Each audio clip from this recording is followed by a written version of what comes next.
Any amateur studying film will tell you what they just saw was the works of David Fincher, and why do they arrive at such an assumption?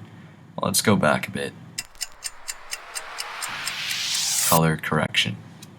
As we can see in the scene taken from The Girl with the Dragon Tattoo, there's a strong use of color correcting. Fincher is most notably known for the dark tones and themes expressed in his films through the use of color correction, earning him the title The Prince of Darkness. As we can see in this scene, the color correction is that of a cold yellow tint, whereas compared with this scene. As one can see, the color correction on the right is that of a warm yellow. Fincher used color correction to express how Henrik remembered his past, warm, happy, and much brighter than his present life, which is cold and empty. This can also be seen with his other movies, such as The Curious Case of Benjamin Button. The left represents the dark and cold present of Maggie's life as she battles cancer, while the right represents the bright and vivid past of Maggie's life.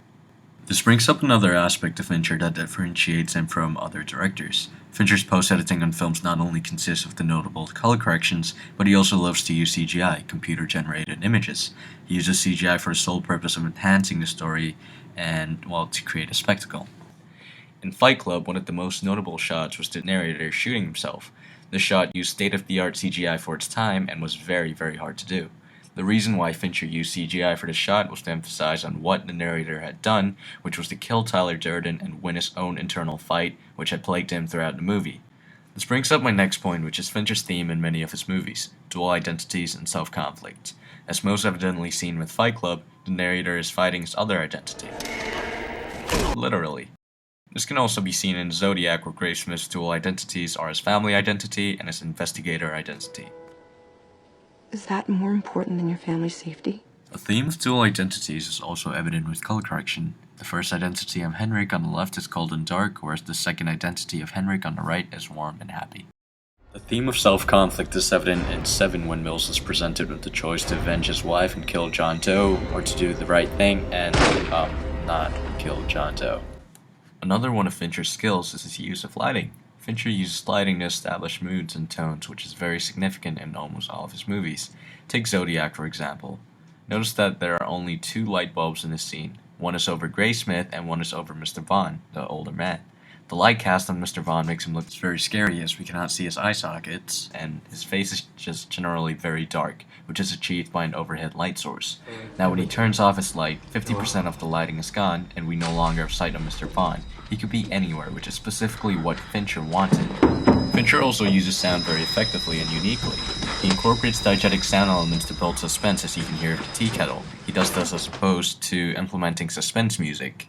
Specifically with the Zodiac, there's a strong theme of obsession. I need to look him in the eye, and I need to know that it's him. This theme is evident throughout the entire encounter with Vaughn as sort of a test of Graysmith's obsession. What I mean is that through the events that unfurls with Vaughn, Graysmith's obsession to find out who the Zodiac is tested by seeing if he will continue to try and find out who the Zodiac is, even after all the scary lighting and sounds. You live alone? Also, through cinematography, Fincher is able to tell his audience a lot. He uses pans into close-up shots to reveal things we wouldn't know otherwise about the character. Look at the shot of Van Orn in the game. As the camera pans in, we subconsciously notice that this scene is important and we pay attention to it. We then find out what's haunting Van Orton, which is the suicide of his father.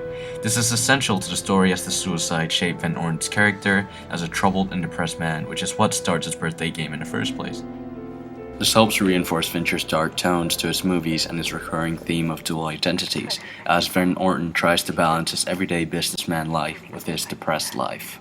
All in all, Fincher gains his titles and reputation through his use of cinematography, editing, lighting, and sound to better enhance his stories and their themes, which in most cases is the theme of self-conflict and dual identities. He also uses color correction to enhance his stories and his dark tones in pretty much all of his movies. If you had to choose one scene from your career so far that you were proudest of, what scene would that be? I don't know. I couldn't tell you. To me, it's like, do the best you can, try to live it down. That's a good motto to live by. Yeah.